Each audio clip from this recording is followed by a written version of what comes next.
Friends, आज की class में हम क्लास 10 से ट्रिग्नोमेट्रिक रेशियो चैप्टर की exercise 10.1 R D Sharma book से आगे क्वेश्चन सोल्व करेंगे। तो इस सीरीज में इस क्लास में हम 25 क्वेश्चंस सोल्व करेंगे। तो क्वेश्चन में दिया है if cos a equals to √3/2 find the value of. तो आपको वैल्यू निकालनी है 1/10a plus sin a upon 1 plus cos a। ठीक है, तो अगर हमें ये गिवन है और इसकी वैल्यू निकालनी है तो जो गिवन है उसका यूज करते हुए वैल्यू फाइंड करेंगे। तो यही आ जाइए, यहां से cos a इक्वल्स टू दिया है आपको √3/2 और cos हमने पढ़ा है कि cos होता है base upon hypotenuse, means base है √3 और हाइपोटेनियस है 2। तो यहां से अगर हमें किसी राइट एंगल ट्रायंगल की दो साइड पता है तो तीसरी साइड हम निकाल लेते हैं और तीसरी साइड निकालने का तरीका है पाइथागोरस थ्योरम। तो लिख लेंगे by Pythagoras theorem. Pythagoras theorem क्या होती है? Hypotenuse square equals to base square plus perpendicular square. Hypotenuse कितनी है? 2, तो इसको रख लेंगे 2 का स्क्वायर इक्वल्स टू बेस है √3 तो √3 स्क्वायर और प्लस परपेंडिकुलर हमें पता नहीं है तो ये फाइंड करनी है। 2 का स्क्वायर करेंगे 4 और √3 का स्क्वायर करेंगे तो 3, क्योंकि रूट है और रूट का स्क्वायर करेंगे तो रूट हट जाएगा तो 3 बच जाएगा प्लस परपेंडिकुलर स्क्वायर। ये 3 इधर प्लस का है, उठाइए इस साइड लेके आइए तो ये माइनस का होके आ जाएगा 4 - 3 इक्वल्स टू हो गया परपेंडिकुलर स्क्वायर। 4 में से 3 माइनस करेंगे तो 1 इक्वल्स टू हो जाएगा परपेंडिकुलर स्क्वायर। यहाँ परपेंडिकुलर का स्क्वायर है, हमें निकालना है खाली परपेंडिकुलर, तो यहाँ से स्क्वायर टाइम स्क्वायर रूट ले लेंगे तो 1 का स्क्वायर रूट होता है 1, मींस परपेंडिकुलर आ गई 1। अब देखिए हमें यूज क्या करना है, tan a sin a और cos a। cos a हमारे पास क्वेश्चन में था, हमें यहाँ से tan a निकालना है और sin a। तो friends tan a equals to होता है परपेंडिकुलर अपॉन बेस। परपेंडिकुलर कितना है अभी फाइंड किया 1 और बेस कितना है ये रहा √3। एक हमें चाहिए sin a। sin a होता है, sin होता है परपेंडिकुलर अपॉन हाइपोटेनियस। ठीक है, परपेंडिकुलर है 1 और हाइपोटेनियस ये रखा यहाँ पे 2। तो हमारे पास tan a sin a और cos a की वैल्यू है, उठाइए जहां से वैल्यू पुट करनी है रखिए। तो 1/tan a, tan a की वैल्यू अभी फाइंड की 1/√3, तो tan a की जगह आ जाएगा 1/√3 plus sin a, sin a की वैल्यू अभी फाइंड की है 1/2, तो sin a की जगह रख देंगे 1/2 plus 1 plus cos a, cos a की वैल्यू है √3/2, तो cos a की जगह रख देंगे √3/2। अब देखिए फ्रेंड्स इसके अपोन है 1/√3, लेकिन इसके पर्सनली अपोन में कुछ नहीं है तो 1 मान लेंगे। अब इसके अपोन भी है और इसके अपोन भी है तो बाहर वाला बाहर वाले से मल्टीप्लाई करेगा और अंदर वाला अंदर वाले से, तो √3 1 के साथ मल्टीप्लाई करेगा तो ये बन जाएगा 1 × √3 अपॉन ये हो जाएगा 1 × 1 प्लस ये है 1/2 और अपॉन में है 1 प्लस √3/2, इसके अपॉन 1 1 कैंसिल ले लीजिए तो 2 की हो जाएगी इसके साथ मल्टीप्लाई, 2 1 जा 2 प्लस √3 1 जा √3 और अपॉन में आ जाएगा 2 1 जा 2। तो देखिए यहां से बन गया √3 1 जा √3 अपॉन 1 प्लस 2 ऊपर चला जाएगा बाहर वाला बाहर वाले के साथ और अंदर वाला अंदर वाले के साथ। ये ऐसे कर लीजिए, सेकंड वाली टर्म से 4 वाली टर्म कैंसिल हो जाएगी तो ये बन जाएगा 1/2 प्लस √3। ठीक है, अब देखिए इसके अपॉन 1 है, √3 का अपॉन 1 है और 1 अपॉन बेस, तो यहाँ से एलसीएम ले लीजिए, तो यहाँ से एलसीएम आ जाएगा 2 प्लस √3, मींस ये हुआ कि इसकी मल्टीप्लाई इसके साथ करिए और इसकी मल्टीप्लाई इसके साथ, तो √3 के साथ कर देंगे 2 प्लस √3 की प्लस 1 के साथ कर देंगे 1 की, तो ये बन जाएगा √3 की 2 के साथ करेंगे तो बन जाएगा 2√3 और √3 की √3 के साथ करेंगे तो रूट हट जाएगा तो ये बन जाएगा 3 और 1 की 1 के साथ करेंगे तो 1 1 जा 1। अपोन में है 2 प्लस √3 तो 2 प्लस √3, तो ये बन गया 2√3 प्लस यहाँ 3 और 1 4 हो जाएगा अपॉन 2 प्लस √3। यहाँ से 2 कॉमन आ रहा है, 2 यहाँ भी है और इस टर्म में भी है तो 2 कॉमन ले लेंगे, तो यहाँ बच जाएगा √3 प्लस 4 में से 2 बाहर आ जाएगा तो 2 अपॉन में आ गया 2 प्लस √3। अब देखिए फ्रेंड्स, जैसा ऊपर ब्रैकेट ऐसा ही सेम नीचे, टर्म आगे पीछे कोई प्रॉब्लम नहीं है, तो इस पूरे ब्रैकेट से पूरा ब्रैकेट कैंसिल हो जाएगा, तो क्या बच गया 2। तो इसका आंसर क्या आ गया 2। ठीक है फ्रेंड्स। नेक्स्ट क्वेश्चन है फ्रेंड्स 26। इसमें दिया है if angle A and angle B are acute angles, अगर एंगल ए और एंगल बी दोनों एक्यूट एंगल हैं such that cos A equals to cos B, और cos A जो है cos B के इक्वल है, then so that angle A equals to angle B। तो आपको प्रूव करना है कि जो एंगल A है और एंगल B है जो हमारे एक्यूट है दोनों इक्वल है। ठीक है, तो देखिए इसके लिए क्या करेंगे, सबसे पहले एक राइट एंगल ट्रायंगल बना लेंगे। ये हो गया राइट एंगल ट्रायंगल, और इस राइट एंगल ट्रायंगल में क्या है, जो एंगल ए और बी है दोनों एक्यूट है, तो एक्यूट तो फ्रेंड्स ये वाला और ये वाला, तो इसको कह दीजिए ए और इसको कह दीजिए बी, और इसकी नेमिंग के लिए से कह दीजिए सी, और यहाँ हो जाएगा 90 डिग्री। 90 के सामने हमेशा हाइपोटेनस होती है। अगर एंगल ए पढ़ा जाएगा तो उसके लिए होगा परपेंडिकुलर और ये हो जाएगा base.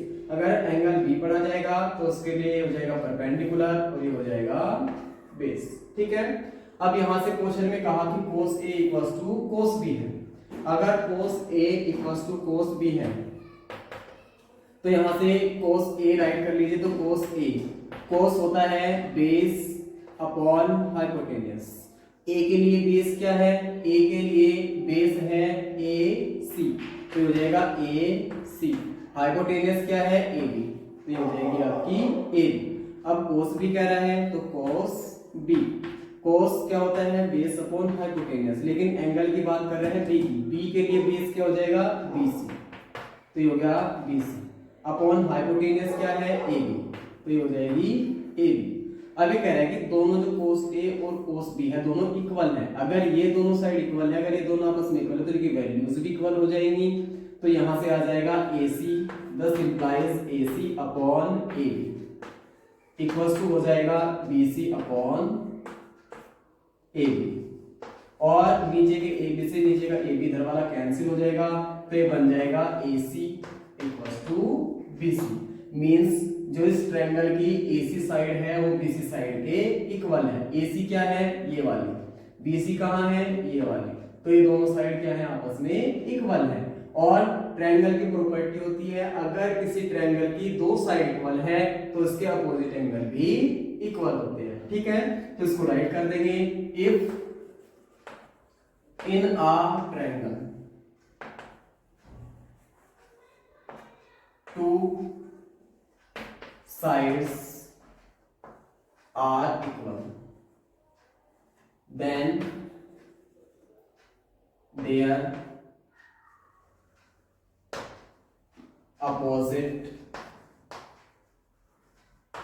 angles are also equal। ठीक है फ्रेंड्स, अगर किसी ट्रायंगल में दो साइड इक्वल हैं तो उसकी अपोजिट एंगल भी, यानी कि दो साइड इक्वल हैं तो उसके अपोजिट एंगल भी इक्वल होंगे। तो हमें क्या दे दिया, यहां से ये वाली साइड इसके इक्वल दे दी, यानी कि AB और BC दोनों इक्वल दे दी। अब हम देख रहे हैं AC ये है और AC के अपोजिट में कौन सा एंगल है, इसके अपोजिट में ये वाला एंगल है, तो ये क्या है एंगल B, तो ये आ जाएगा एंगल B। और BC के अपोजिट BC क्या है, तो BC के अपोजिट में कौन सा एंगल है एंगल A, तो ये हो जाएगा एंगल A, तो ये हो गया आपका angle A equals to angle B। और आपसे क्वेश्चन में यही पूछा था कि प्रूव कीजिए कि angle A equals to angle B है।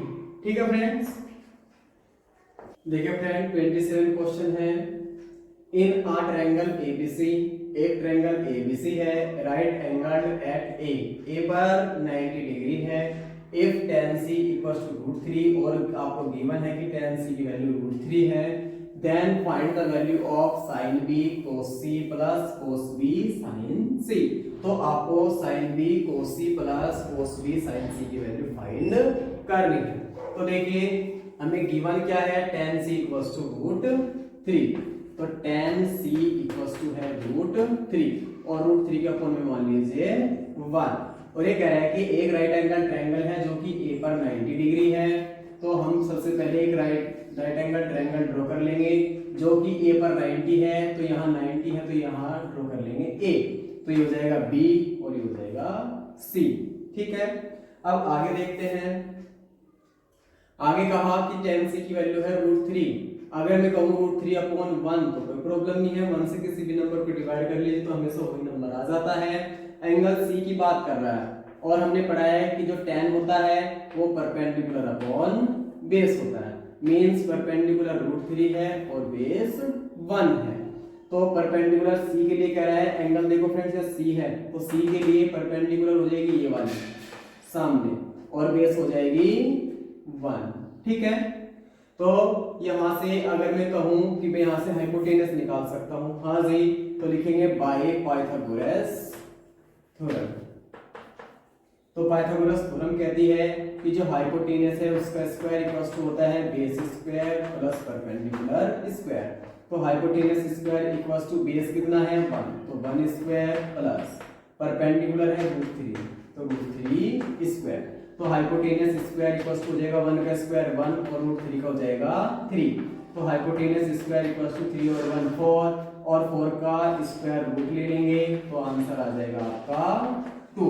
तो हाइपोटेनस क्या आ गई आपकी 2। ठीक है, तो यहां राइट कर देंगे 2। अब आपसे जो क्वेश्चन में पूछा है कि sin b cos c plus cos b sin c की वैल्यू निकालिए, तो यहां मुझे sin b चाहिए, तो एक तो sin b फाइंड करूंगा मैं, तो sin b।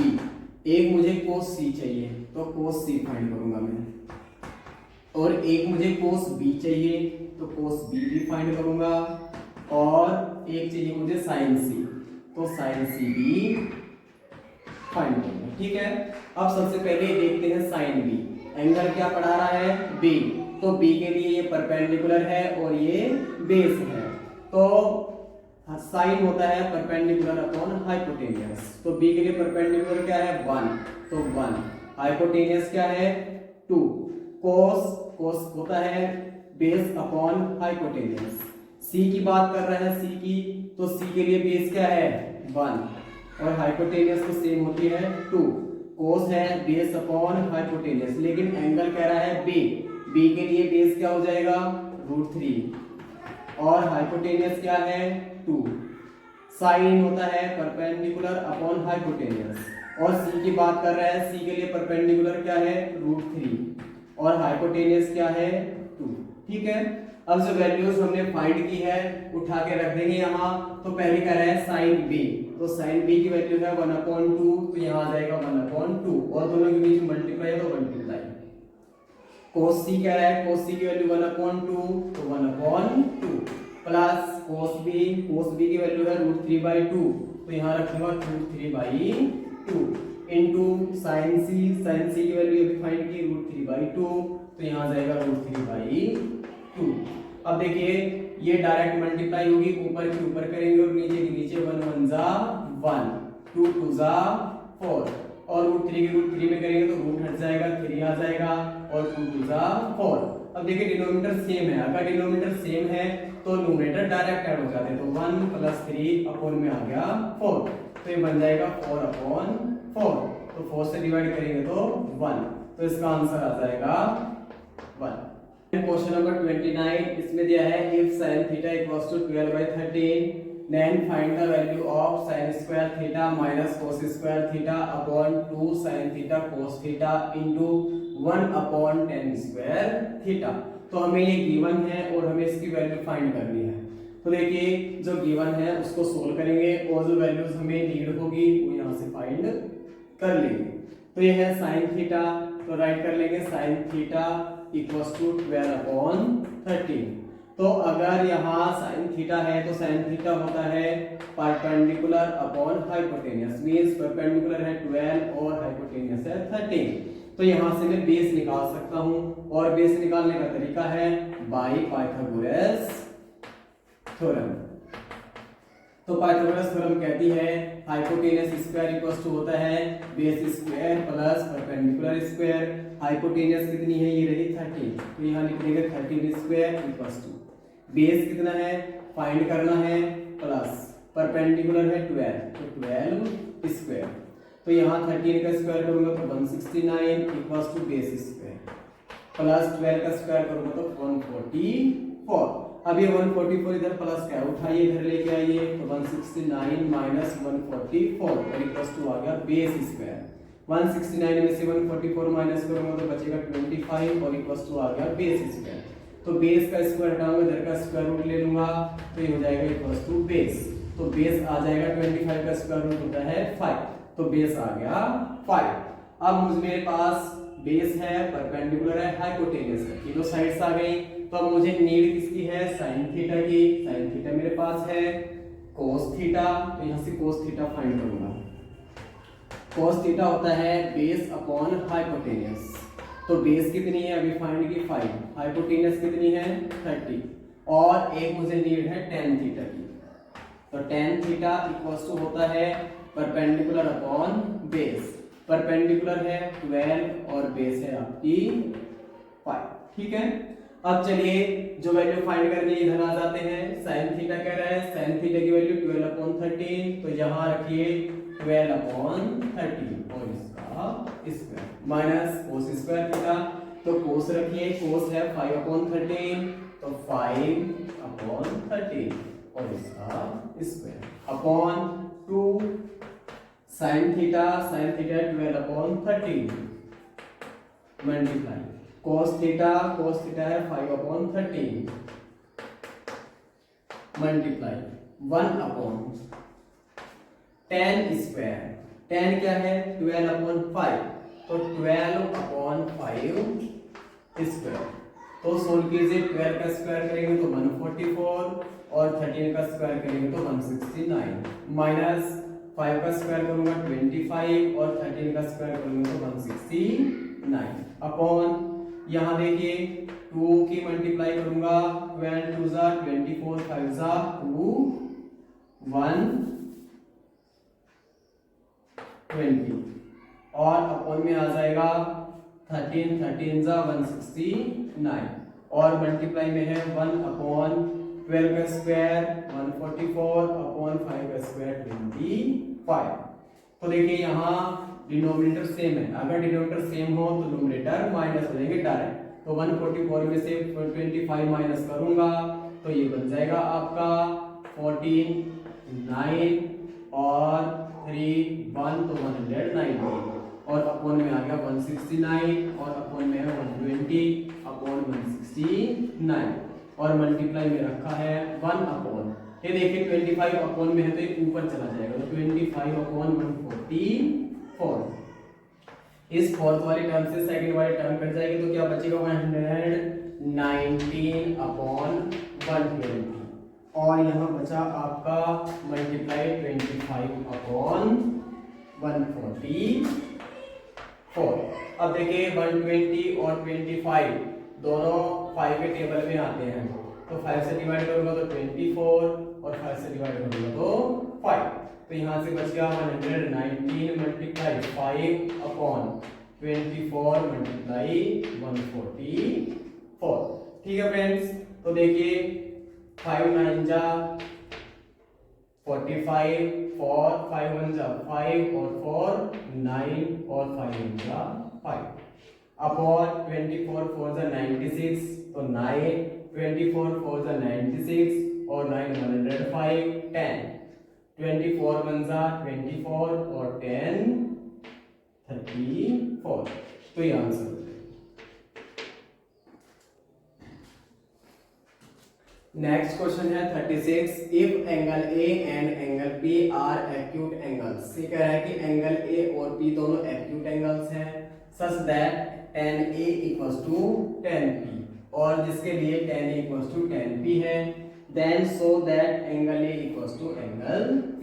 तो आपको प्रूव करना है कि जो एंगल A है और एंगल P है दोनों इक्वल है और दोनों गिवन क्या है, एक्यूट एंगल्स।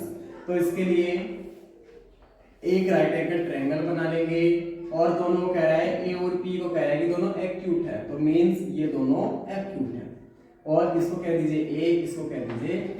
हमें इस एंगल का नाम नहीं दिया है तो ये होता है 90, इसका नाम रख लीजिए B। तो ट्रायंगल बन गया ABP। इस 90 के सामने हाइपोटेन्यूस होगी और जो P पढ़ेंगे इसके लिए परपेंडिकुलर और ये फेस। जब A रीड करेंगे तो इसके लिए ये परपेंडिकुलर और ये भी बेस। अब देखिए जो हमें गिवन है वहां से क्वेश्चन को लेते हैं। tan A equals to tan P हमें गिवन है और tan A होता है हमारा tan A, तो tan A होता है perpendicular upon base. Means angle कह रहा है A रीड करना है, तो A के लिए परपेंडिकुलर क्या है ये और बेस क्या है ये। तो A हो गया perpendicular means PB upon base क्या है AB। तो हमारे पास tan A आ गया, A कह रहा है tan P, तो tan P, तो P के लिए ये परपेंडिकुलर है और ये बेस है। तो परपेंडिकुलर क्या है tan पढ़ रहे हैं तो P परपेंडिकुलर अपॉन बेस, इसके लिए परपेंडिकुलर है AB और बेस है PB। और क्वेश्चन में गिवन है कि जो tan A है और tan P है ये दोनों आपस में इक्वल है। अगर ये दोनों आपस में इक्वल है तो इनकी वैल्यूज भी इक्वल हो जाएंगी। तो दस इंप्लाइज तो PB upon AB equals to हो जाएगा AB अपॉन PB। ठीक है, A के लिए परपेंडिकुलर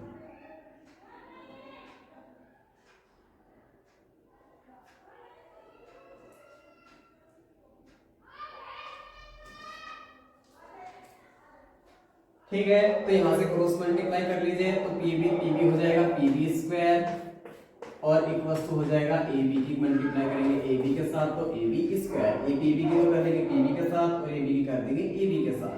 तो यहां से स्क्वायर कैंसिल हो जाएगा तो PB इक्वल टू हो जाएगा AB। मींस ये जो PB है ये वाली साइड और जो ये AB है ये वाली साइड दोनों आपस में इक्वल है। अगर ये दोनों साइड आपस में इक्वल है, ट्रायंगल की प्रॉपर्टी पड़ी है, अगर किसी ट्रायंगल में दो साइड इक्वल होती है तो उसके अपोजिट एंगल भी इक्वल होते हैं। मींस जो PB के अपोजिट है एंगल A और इस AB के अपोजिट है एंगल P, ये दोनों आपस में इक्वल हो जाएंगे। तो PB के अपोजिट में है एंगल A इक्वल्स टू हो जाएगा AB के अपोजिट में है एंगल P। और यही हमसे कहा था कि प्रूव करना है, कहा था कि then so that angle A equals to angle P।